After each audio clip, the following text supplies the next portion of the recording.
अनुप्रिया, तो क्या विपक्ष ये लामबंदी भ्रष्टाचार के खिलाफ लड़ाई के चलते ये लामबंदी हो रही है, या ये बीजेपी के विकल्प के तौर पर सबको साथ लाने का एक प्रयास हो रहा है? संदीप जी, सर्वप्रथम मैं आपको और आपके चैनल के माध्यम से देशवासियों को होली की हार्दिक बधाई देती हूँ।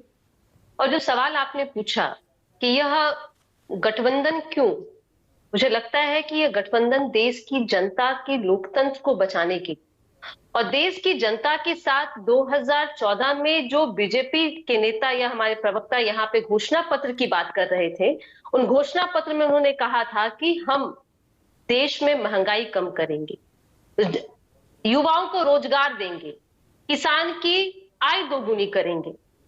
देश की जनता से वादा किया गया कि देश के जनता के अच्छे दिन आएंगे। तो इस जवाब को जानने के लिए और देश के लोकतंत्र को बचाने के लिए कि 2024 में आम जनता चुनाव लड़ेगी इनके खिलाफ, और जनता ने यह माना है और यह संकल्प है कि 2024 में भारत में भाजपा मुक्त भारत बनाएंगे। क्योंकि यह सरकार जो है सिर्फ और सिर्फ भ्रम झूठ की सरकार है। मैं आपको बिहार के कुछ दिन पहले बिहार की मैं आपको एग्जांपल देना चाहूंगी कि बिहार में की जो हमारे यहाँ सभा चल रही थी, वहां बीजेपी के नेता यहाँ पे चीख चीख के चिल्ला रहे थे कि तमिलनाडु में बिहार के जनता के साथ में दुर्व्यवहार किया जा रहा है, और वो कह रहे थे कि सरकार यहाँ निकम्मी है। और उन्होंने कहा कि अगर ये झूठ होगा तो मैं इस पे माफी मांगूंगा। और यह आपके चैनल ने भी, बाकी चैनल ने भी कहा कि यह झूठ था, एक प्रोपेगेंडा था बिहार की जनता को, बिहार की सरकार को बदनाम करने के लिए। तो इस जो चेहरा है, जो चरित्र है बीजेपी का, इससे तंग आ गई है। बीजेपी के इस चेहरे से, जो हम कहते हैं कि बीजेपी कह रहे हैं कि चेहरा नहीं है इनके पास में, तो आम जनता यह कहती है कि काम देखो, चेहरा ना देखो। चेहरे ने तो लाखों को लूटा है, काम सच्चा, चेहरा झूठा। तो ये झूठों की जो सरकार, हमारे यहाँ बीजेपी को बिहार की जनता करती है बरका झूठा पार्टी। जो झूठ बोलने का इनका जो ट्रेंड है, और ईडी सीबीआई को जिस तरह से ये उपयोग करते हैं विपक्षी नेताओं को तंग करने के लिए, ये देश की जनता भ्रष्टाचार के खिलाफ कार्रवाई ना करे सरकार? नहीं, क्यों नहीं करे? हम तो कहते हैं कि आप अपनी कार्रवाई कीजिए, लेकिन भ्रष्टाचारी सिर्फ और सिर्फ भ्रष्टाचार के मामले पर ही तो 2017 में 2015 में गठबंधन किया था आरजेडी जेडीयू ने। नीतीश कुमार ने साथ छोड़ दिया था लालू प्रसाद यादव का, आप ही की पार्टी ने। भ्रष्टाचार ही सबसे बड़ा मुद्दा था। तो वही लड़ाई बीजेपी कर रही है, आप उस पर सवाल उठा रहे हैं। नहीं, आश्चर्य, यह सवाल हम नहीं उठा रहे हैं, सवाल तो देश की जनता पूछ रही है कि क्या भ्रष्टाचारी सिर्फ और सिर्फ वैसे पार्टियों में है जो जहां पे बीजेपी की सरकार नहीं है? जो पार्टी सत्ता में नहीं है, जहां बीजेपी जिसकी साथ नहीं है, उसी पार्टी के नेता भ्रष्टाचारी है। आपने कई ऐसे चेहरों का नाम बताया, नेताओं का नाम बताया जो अन्य दलों से छोड़ करके बीजेपी में चले गए, बीजेपी की वॉशिंग मशीन में चले गए, वहां धुल गए, वहां वो भ्रष्टाचारी खत्म हो गए।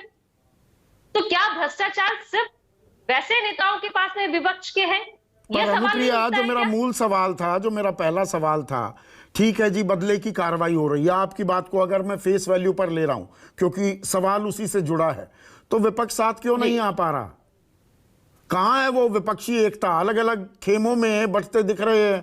अखिलेश कह रहे हैं मैं नहीं साथ लड़ूंगा कांग्रेस के, तृणमूल भी कह रही है, केसीआर अलग हैं ही, अरविंद केजरीवाल भी, नीतीश कुमार मिलकर भी गए, लालू प्रसाद यादव साथ थे सितंबर के पहले महीने में सोनिया गांधी से, राहुल गांधी से। उसके बाद कोई मुलाकात हुई है? कोई फॉरवर्ड मूवमेंट है?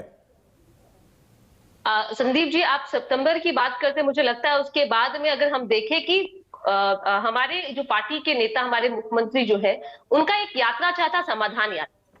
कांग्रेस की अपनी एक यात्रा चाहती भारत जोड़ो यात्रा। मुझे लगता है कि यात्रा खत्म हुए कुछ ही महीने हुए हैं और फिर से हमारे नेता मुख्यमंत्री जी ने कई मंचों से कहा है कि अगर जिस तरह से हमने एक एक्सपेरिमेंट किया है 2015 का चुनाव, अगर आपको याद होगा बिहार के विधानसभा का, तो यहाँ पे जिस तरह से 7 दलों का महागठबंधन हुआ था, वो चमकता हुआ चेहरा जो देश के अंदर था और जिसके दम पे बीजेपी चुनाव लड़ रही थी, उसको हमने हराया था।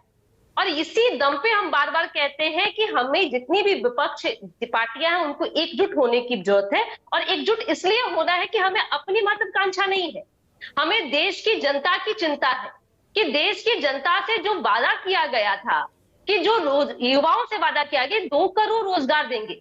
अगर आप कैलकुलेट करेंगे कि 2014 से 2024 में 10 साल होने जा रहे हैं कि उन रोजगारों का क्या हुआ।